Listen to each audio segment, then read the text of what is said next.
오늘 말씀 신약 성경 누가복음 2장 1절부터 20절 말씀까지 제가 가진 성경으로 신약 성경 누가복음 2장 1절부터 20절 말씀 89페이지에서 90쪽 정도 됩니다. 신약 성경 누가복음 2장 1절부터 20절 말씀 찾으신 줄 알고 저와 여러분이 한 절씩 번갈아 가면서 교독하고 마지막 절은 합독하도록 하겠습니다. 제가 먼저 봉독하겠습니다. 그때에 가이사 아구스도가 영을 내려 천하로 다 호적하라 하였으니 이 호적은 그리스도가 시리아 총독이 되었을 때 처음 한 것이라. 모든 사람이 호적하러 각각 고향으로 돌아가매 요셉도 다윗의 집 족속이므로 갈릴리 나사렛 동네에서 유대들을 향하여 베들레헴이라 하는 다윗의 동네로 그 약혼한 마리아와 함께 호적하러 올라가서 마리아가 이미 잉태하였더라. 거기 있을 그때에 해산할 날이 차서 첫 아들을 낳아 강보로 싸서 구유에 누였으니 이는 여관에 있을 곳이 없음이러라. 그 지역의 목자들이 밤에 밖에서 자기 양떼를 지키더니 주의 사자가 곁에 서고 주의 영광이 그들을 두루 비춤에 크게 무서워하는지라. 천사가 이르되 무서워하지 말라. 보라, 내가 온 백성에게 미칠 큰 기쁨의 좋은 소식을 너희에게 전하노라. 오늘 다윗의 동네에 너희를 위하여 구주가 나셨으니 곧 그리스도 주시니라. 너희가 가서 강보에 쌓여 우유에 누워 있는 아기를 보리니 이것이 너희에게 표적이니라 하더니 호련히 수많은 천군이 그 천사들과 함께 하나님을 찬송하여 이르되 지극히 높은 곳에서는 하나님께 영광이요 땅에서는 하나님이 기뻐하신 사람들 중에 평화로다 하니라. 천사들이 떠나 하늘로 올라가니 목자가 서로 말하되 이제 베들레헴으로 가서 주께서 우리에게 알리신 바 이 이루어진 일을 보자 하고 빨리 가서 마리아와 요셉과 구유에 누인 아기를 찾아서 보고 천사가 자기들에게 이 아기에게 대하여 말한 것을 전하니 듣는 자가 다 목자들이 그들에게 말한 것을 놀라게 여기되 마리아는 이 모든 말을 마음에 새기어 생각하니라. 다같이 목자들은 자기들에게 이르던 바와 같이 듣고 본 그 모든 것으로 인하여 하나님께 영광을 돌리고 찬송하며 돌아가니라. 아멘. 예, 말씀의 제목을 우리 다 같이 한번 읽어보도록 하겠습니다. 같이 한번 읽어볼게요. 자, 시작. 가난한 자들의 성탄. 가난한 자들의 성탄이라는 제목으로 대림절 설교 첫 번째 내용을 함께 살펴보도록 하겠습니다. 제가 개인적으로 어릴 적에 좋아했던 명절은 추석과 구정이었고 공휴일 중에서는 성탄절을 가장 좋아했던 걸로 저는 기억하고 있습니다. 추석은 학기 중에 최소한 사흘 이상을 쉴 수 있었기 때문이었고 설날은 맛난 음식을 먹으며 세뱃돈까지 두둑히 챙길 수 있었기 때문이죠. 저랑 별반 다르지 않으실 거예요. 여러분들도. 또한 어린이날보다 특이하게 성탄절을 더 좋아했었는데 그 이유는 기나긴 겨울방학을 시작하는 시기와 맞물려 있었고 더불어 교회는 다니지 않았을지라도 그 신비하고 명랑한 분위기 때문이었습니다. 게다가 시골 읍내에 살았던 탓에 문화적인 혜택을 융숭이 누리지는 못했지만 그런데도 어릴 적 부모님이 사다 주신 빨간색 부츠 모양으로 만들어진 플라스틱 과자 선물 세트는 아직도 생생히 기억납니다. 기억나시죠? 40대 이상 분들은 아마 이거 다 받아보신 기억이 있을 거예요. 부유하고 넉넉하게 사는 집은 아니었지만 자식들 먹을 것과 입을 것은 아끼지 않으셨던 부모님이셨기에 성탄절이랍시고 매번 챙겨주셨던 그 정성은 여전히 좋은 추억으로 남아 있습니다. 이처럼 하나님을 알지 못하고 교회와는 상관없이 살았던 그 시절일지라도 예수께서 태어나신 날에 가족끼리 서로 사랑을 주고받는다면 하나님께서는 얼마든지 기뻐하시지 않을까 하고 저는 개인적으로 생각합니다. 그러나 성탄절을 공휴일로서 평범하게 보내는 사람들과는 다르게 누군가 과연 믿는 사람들, 그리스도인들은 성탄절 본래의 의미와 가치를 염두에 두고 또한 그날을 그렇게 가치 있게 지키거나 보내는 중입니까? 하고 묻는다면 저는 그렇다고 자신 있게 대답하기가 매우 어려울 것 같습니다. 하기야 매주 모여 예배하는 주일조차도 많은 부분 습관적 신앙과 기복주의 신앙에 잠식됐을 뿐만 아니라 주일 성수, 성수주일 등을 내세운 새로운 율법주의가 우리 개신교회 안에 판을 치는 시대가 아니겠습니까? 따라서 세계적인 명절로 자리매김한 성탄절의 문화와 그 분위기를 신자들이 맹목적으로 세상 사람들을 향해 손가락질하며 비판하는 작태는 도리어 코미디처럼 보일 수밖에 없을 것입니다. 당연하죠. 신자들조차, 믿는 사람들조차 성탄절의 의미를 제대로 이해하려고 애쓰지 않을 뿐더러 심지어 교회와 신자들이 그 의미와 정신에 반하는 모습만 보여줬기 때문입니다. 자, 어쨌든 우리는 이 대림절 기간을 맞이해서 이미 오신 예수님을 기억하고 그 초림의 의미를 되새김으로써 다시 오실 예수님을 기다리는 믿음을 진작하기 위해서 누가복음 본문에 기록된 예수님의 탄생 이야기를 중점적으로 한 3주에 걸쳐서 살펴볼 예정입니다. 특히 오늘 설교는 2014년도 대림절 기간에 연속적으로 설교했던 내용 중 하나로서 작년 2024년도에 성탄절의 가치를 구현했던 여러 인물들을 세 가지 주제로 살펴보면서 은혜를 나눴었는데, 작년 대림절 설교 시리즈에서 빼놓았던 주제를 오늘 설교로 마무리할 예정입니다. 자, 그렇다면 작년 대림절 기간에 설교했던 내용을 다시 한번 상기해 볼 필요가 있습니다.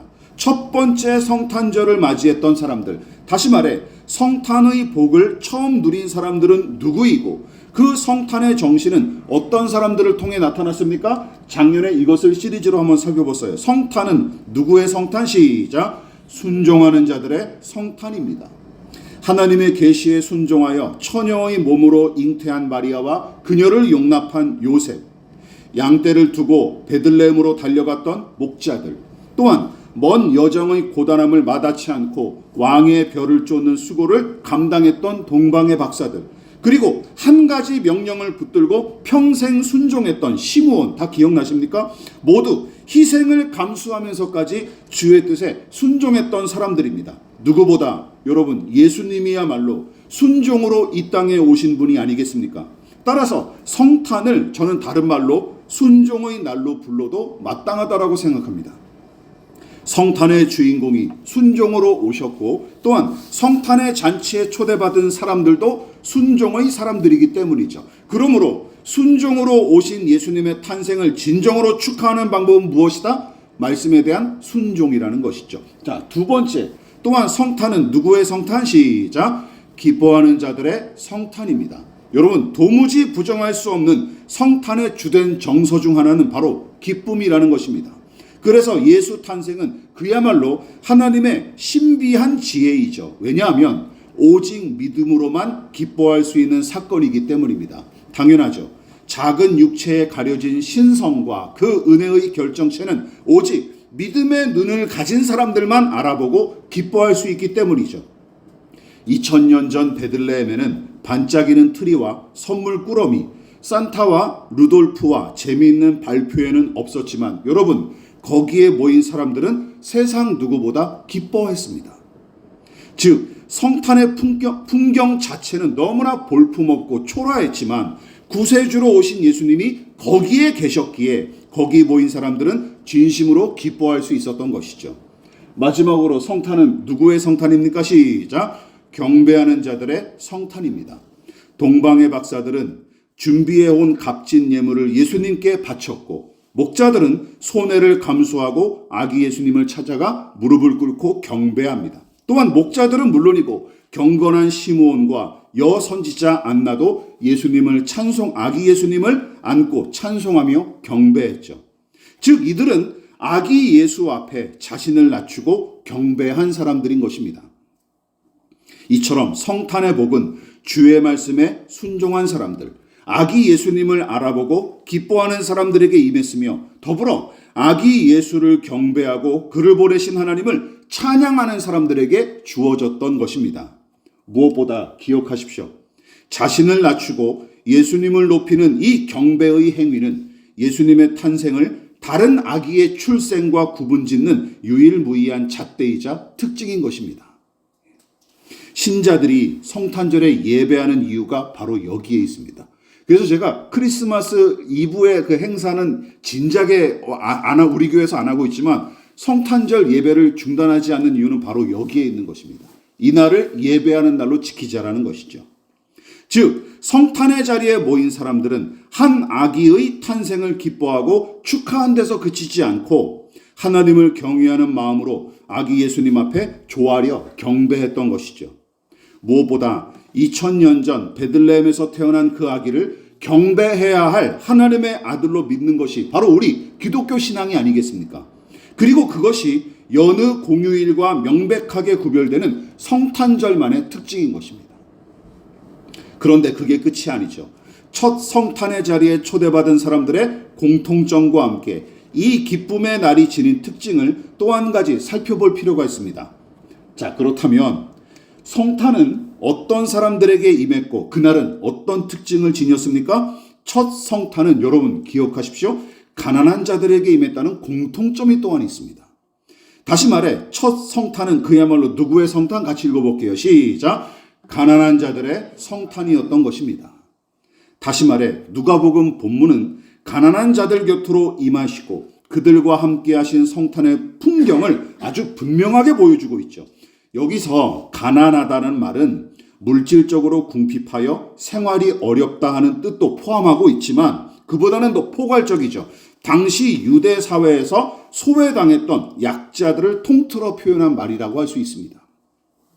그러니까 여러분 이렇게 정의할 수 있죠. 성탄의 영광은 가난한 자들과 약한 자들, 소외당하고 천대받았던 사람들에게 임했던 것입니다. 이 사실을 놓치지 마십시오. 그런데 정작 우리 그리스도인들은 성경에 분명하게 기록된 정황마저 등한시하는 것 같습니다. 다시 말해 예수 탄생에 관한 이 성경의 기록과 그 정황은 전혀 아랑곳하지 않고 첫 성탄의 분위기와 정서를 자꾸만 뭘로 바꿔버렸어요? 따뜻함, 안락, 고요함, 신비감으로 채색하기 일쑤였습니다. 그래서 몸을 누일 만한 자리조차 없었던 탓에 짐승의 구유에 아기를 눕혀놓을 수밖에 없었던 그 열악한 처지조차도 신자들이 앞장서서 중동의 낭만적인 밤 분위기로 뒤바꿔 놓는 경우가 허다합니다. 그러나 첫 성탄의 배경이 되는 장소와 거기 모인 사람들의 면면을 여러분 기록된 말씀을 유심히 살펴보십시오. 낭만 따위는 전혀 생각할 수 없을 뿐더러 오히려 온통 곤혹스럽고 곤란한 요소들로 가득합니다. 그래서 제가 종종 언급하는 중동 문화 전문가인 김동문 선교사님은 첫 성탄 당시의 상황을 다음과 같이 묘사했습니다. 길지만 제가 한번 읽어볼 테니 여러분 눈으로 보십시오. 우선 본문의 예수 탄생 기록은 호적하러 유대 베들레헴을 향하는 요셉 일가의 모습으로 시작된다. 서두에 등장하는 가이사 아우구스토는 옥타비아누스 황제를 가리키는데 로마 제국과 식민지 통치를 강화하려고 인구 조사를 단행한 일이 예수 탄생과 맞물린다. 여기서 요셉 일가의 호적 등록 문제로 베들레헴이라는 지명이 등장한다. 베들레헴은 성경에 여러 차례 등장하는데 무엇보다 사사기와 사무엘상을 잇는 중요한 성경인 룻기서의 배경이 베들레헴이다 라고 하는데 뒷부분이 더 중요해요. 또한 룻의 자손인 다윗이 베들레헴의 출신이고 거기서 기름 부음을 받았으며 분열 왕국 시대에는 르호보암이 이 지역을 요새로 삼기도 했다. 중요한 건 이거예요. 그러나 이후 1000년 동안 예루살렘 근교의 작은 촌락으로 전락했다.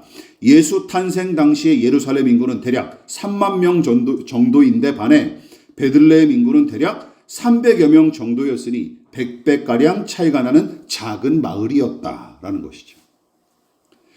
심지어 김 선교사의 이 주장을 간접적으로 뒷받침하는 성경 구절도 등장하는데 메시아 탄생에 관해 미리 예언했던 미가 선지자는 베들레헴을 가리켜 이렇게 묘사했었어요. 미가 5장 2절입니다. 같이 한번 읽어볼게요. 시작. 베들레헴 에브라다야 너는 유다 족속 중에 작을지라도 이스라엘을 다스릴 자가 내게로 나올 것이라. 여러분 미가 선지자가 베들레헴을 가리켜 뭐라고 얘기하고 있습니까? 유다 족속 중에 작을지라도 하고 언급한 것을 보면 기원전 700년경에도 베들레헴은 매우 작고 가난한 동네였던 게 틀림없어요. 속된 말로 우리가 늘 하는 말로 뭐예요? 거지 같은 동네, 깡촌에서 예수 탄생이 이루어진 것입니다. 여러분, 공간과 장소만이 그런 게 아니에요.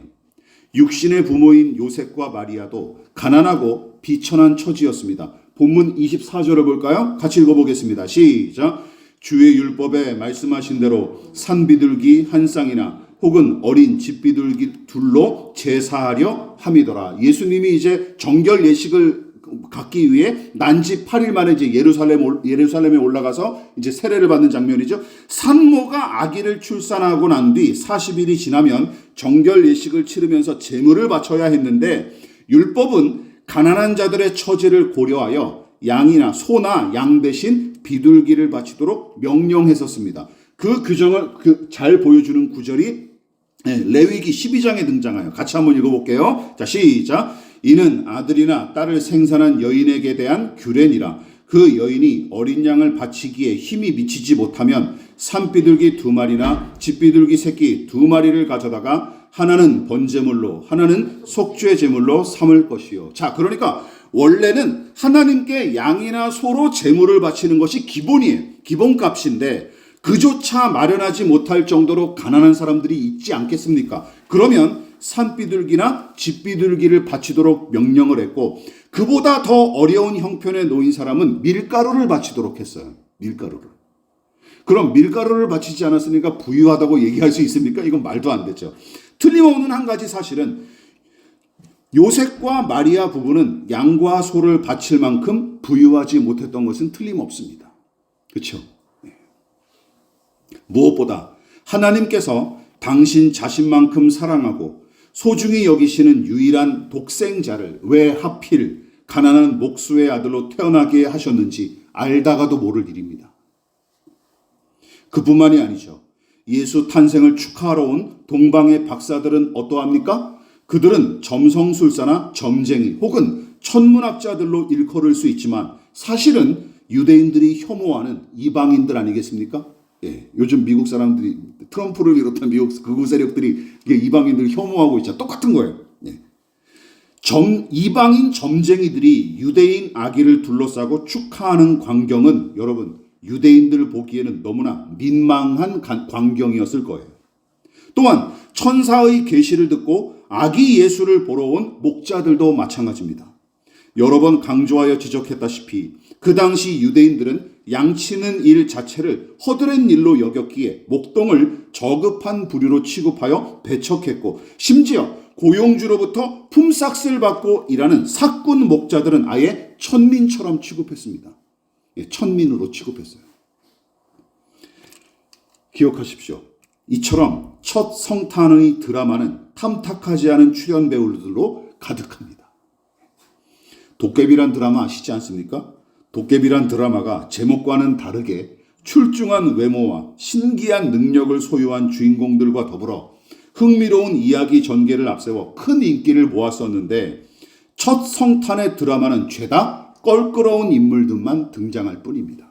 그래서 앞서 설명했던 김동문 선교사는 하나님의 충격적인 인물 캐스팅이었다 하고 평가할 정도예요. 예수님은 왕궁이 있는 예루살렘과 모피가 깔린 요람이 아닌 가난한 동네 베들레헴과 거칠고 냄새나는 구유에서 태어나십니다. 그리고 로마 황제의 아들이 아닌 가난한 목수의 아들로 오셨죠. 헤롯 왕가와 로마 총독, 귀족과 종교 지도자들의 축하 대신 부정한 이방인 점쟁이들과 천박한 목자들의 환대를 받으며 태어나셨습니다. 아니, 더 정확하게는 주께서 가난한 곳을 찾아오셨고 가난한 자들을 당신 곁으로 이끄신 것이죠. 이처럼 첫 성탄의 영광은 가난한 자리와 가난한 사람들에게 나타나신 것입니다. 이것을 잊지 마십시오. 즉 하나님의 눈은 그곳을 주목하셨고 하늘의 은혜는 바로 그런 사람들에게 부어졌던 것입니다. 물이 어디서 어디로 흐릅니까? 높은 곳에서 낮은 곳으로 흐르듯이 하나님의 은혜도 마찬가지예요. 하나님의 은혜는 가난하고 낮아진 마음으로 흘러가기 마련입니다. 여러분, 이것은 변함없는 자연의 법칙이자 불변하는 영적인 진리입니다. 그래서 첫 성탄의 영광과 은혜는 왕궁이나 예루살렘이 아니라 작은 동네 베들레헴에 임하고 나타났던 것이죠. 또한 하나님께서는 로마 황제와 헤롯 왕이 아니라 가난한 목수 부부에게 당신의 아들을 맡기셨고, 기름기 잔뜩 낀 재벌이나 명망 높은 종교 지도자들 대신 부정한 이방인 점쟁이들과 천박한 목동들에게 구주 탄생의 영광을 허락하신 것이죠. 그러나 반대로 높은 치하는 교만한 자들은 성탄의 영광과 은혜를 전혀 누리지 못했을 뿐더러 오히려 그들에게 구세주의 탄생 소식은 불쾌하고 불편한 소식에 불과했습니다. 그야말로 거룩한 것을 개에게 주지 말고 진주를 돼지 앞에 던지지 말라 하신 말씀이 이 경우에도 딱 들어맞습니다. 그래서 성경이 타락한 죄인을 가리켜 시편 49편 20절에 짐승과 같다 하고 지적한 말은 절대로 지나치지 않습니다. 거룩한 것을 거룩한 줄 모르고 값진 것을 값진 줄 모르는 사람, 개, 돼지가 여러분 그런 것이죠. 개, 돼지가 따로 있습니까? 이런 걸 잘 알아채지 못하면 그게 바로 개, 돼지인 것이죠. 물론 그 당시 유대인들은 이방인 점성술사와 목자들을 개, 돼지로 여겼고, 요셉과 마리아 같은 가난하고 낮은 사람들을 제 발 아래 두는 게 마땅하다고 철석같이 믿었을 것입니다.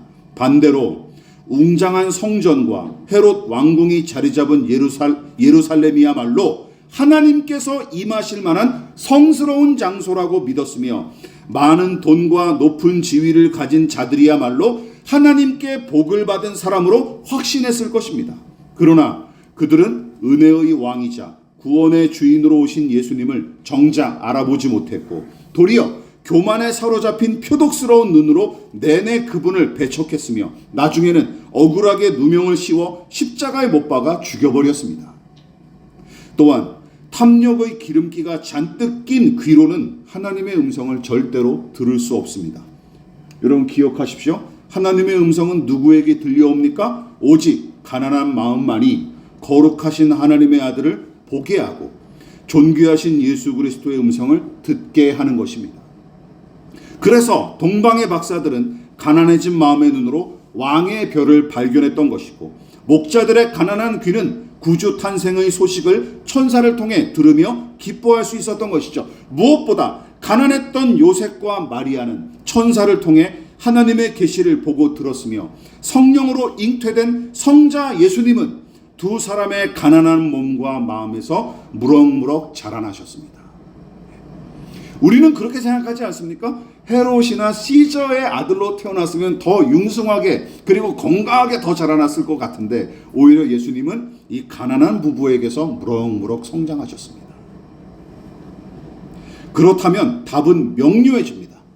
하나님의 은혜와 영광을 담기에 가장 적합한 그릇은 무엇일까요? 바로 가난한 마음의 그릇입니다. 가난한 마음의 그릇. 또한 가난한 마음에 뿌리를 내리고 가난한 계절을 지나는 믿음의 나무에 맺어지는 열매가 바로 그리스도 예수의 은혜와 그분의 영광이라는 사실을 저와 여러분 기억해야 될 것입니다. 말씀을 마무리하도록 하겠습니다. 물론 가난한 처지랍시고 저절로 은혜가 임하는 것은 아닙니다. 그 착각하면 또 안 되죠. 하지만 반대의 경우는 분명합니다. 기억하십시오. 교만한 눈으로는 가난한 곳에 임하신 예수님을 절대로 볼 수 없습니다. 이거는 분명합니다. 또한 탐심에 사로잡혀 듣고 싶은 소리만 듣는 귀는 세미하게 들려오는 주님의 음성을 절대로 들을 수 없을 것입니다. 이 한 가지는 분명합니다. 첫 성탄의 풍경을 보십시오. 가난하고 약하고 낮은 곳에 인류 역사상 가장 위대한 드라마가 펼쳐졌으며, 하나님은 가난하고 약하고 보잘것없는 사람들을 성탄의 주역으로 삼으셨어요. 성탄의 주역으로 그런 사람들을 삼으셨습니다. 따라서 가난하고 약한 죄인의 모습으로 오신 예수님처럼, 또한 가난한 마음으로 하늘의 영광을 사모하여 달려온 가난한 목자들처럼, 성탄의 복과 영광은 자신의 가난함과 가련함을 인식하고 더 가난한 사람들을 동정하는 사람들에게 어울리는 것입니다. 믿으십니까? 그런 사람들에게 어울리는 거예요. 이처럼 성탄은 가난한 처지에 놓여 가난한 마음으로 하늘을 바라보는 사람들의 날인 것입니다. 그래서 가난한 사람들과 연약한 사람들이 진정으로 기뻐할 수 있는 날이 성탄이어야 마땅한 것이죠. 기억하십시오. 첫 성탄은 가난하고 약한 자들에게는 그야말로 기쁨과 감격의 소식으로 다가왔을 것입니다. 그러나 부자와 권력자들과 경건한 체했던 종교 지도자들은 성탄의 소식에 노골적으로 불쾌감을 드러냈고 급기야 아기 예수를 잡겠다며 다른 아기들마저 살해하는 끔찍한 짓까지 저질렀습니다. 그렇다면 오늘날 교회는 어느 쪽에 해당할까요? 이 질문을 제가 일주일 내내 한번 생각해 보면서 그래도 요즘 교회는 2000년 전보다는 낫겠지 하고 막 합리화를 하는데 도저히 합리화가 안 돼요. 과연 나을까요? 과연 나을까요? 오늘날 교회는 어느 쪽에 해당할까요? 베들레헴 여관에 모였던 그 사람들처럼 가난하고 약하고 비천한 사람들이 오늘 교회에 모여 예배하고 있습니까? 저는 그렇지 않다고 생각하는데요. 아니면 헤롯 왕의 왕궁과 예루살렘 성전을 드나들며 가난한 자들과 약한 자들을 손가락질하는 사람들이 모인 곳이 교회입니까? 교회가 우리 신자들이 어떤 모습을 세상을 향해 어떤 모습을 취하고 있는지 한번 생각해 보시기 바랍니다. 오히려 정반대의 양상을 보이고 있지 않습니까? 상업주의와 쾌락주의에 잠식된 성탄절, 또한 거기에 장단을 맞춰 더 많고 높고 크고 화려한 것만 추구하는 오늘날 교회와 신자들은 제가 보기에는 변화산에 올라 여기 있는 것이 좋사오니 하고 눌러 앉으려던 제자들과 같기에 하나님 나라를 향한 소망이 약화되고 경건의 능력이 사라진 것은 절대로 우연이 아니라고 생각합니다. 그러나 믿음과 성령으로 충만했던 요한 사도는 첫 번째 성탄을 넘어 마지막 성탄을 소망하면서 다음과 같이 기도한 적이 있습니다. 요한계시록 22장 20절입니다. 같이 한번 읽어볼게요. 시작. 내가 진실로 속히 오리라 하시거늘 아멘 주 예수여 오시옵소서. 다시 오실 예수님. 그 마지막 성탄의 날을 그러면 우리는 어떻게 다시금 준비하고 맞이해야 할까요? 답은 여기 오늘 설교에 나와 있습니다. 다시 강조합니다. 가난한 마음으로 준비해야 하는 것입니다. 가난한 마음으로. 또한 가난한 이웃과 함께하면서 그날을 기다려야 하는 것입니다. 이것이 성탄절을 대림절을 제대로 지키는 방법인과 동시에 다시 오실 주님을 기다리는 자의 합당한 자세라고 저는 확신합니다. 여러분 이 믿음을 가지고 항상 나 자신의 가난함을 인식하고 하나님의 은혜를 구할 수 있는 저와 여러분 되시기를 진심으로 부탁을 드리겠습니다. 그러므로 너희는 이렇게 기도하라. 하늘에 계신 우리 아버지, 아버지의 이름을 거룩하게 하시며 아버지의 나라가 오게 하시며 아버지의 뜻이 하늘에서와 같이 땅에서도 이루어지게 하소서. 오늘 우리에게 일용할 양식을 주시고 우리가 우리에게 잘못한 사람을 용서하여 준 것 같이 우리 죄를 용서하여 주시고 우리를 시험에 빠지지 않게 하시고 악에서 구하소서. 나라와 권능과 영광이 영원히 아버지의 것입니다. 아멘.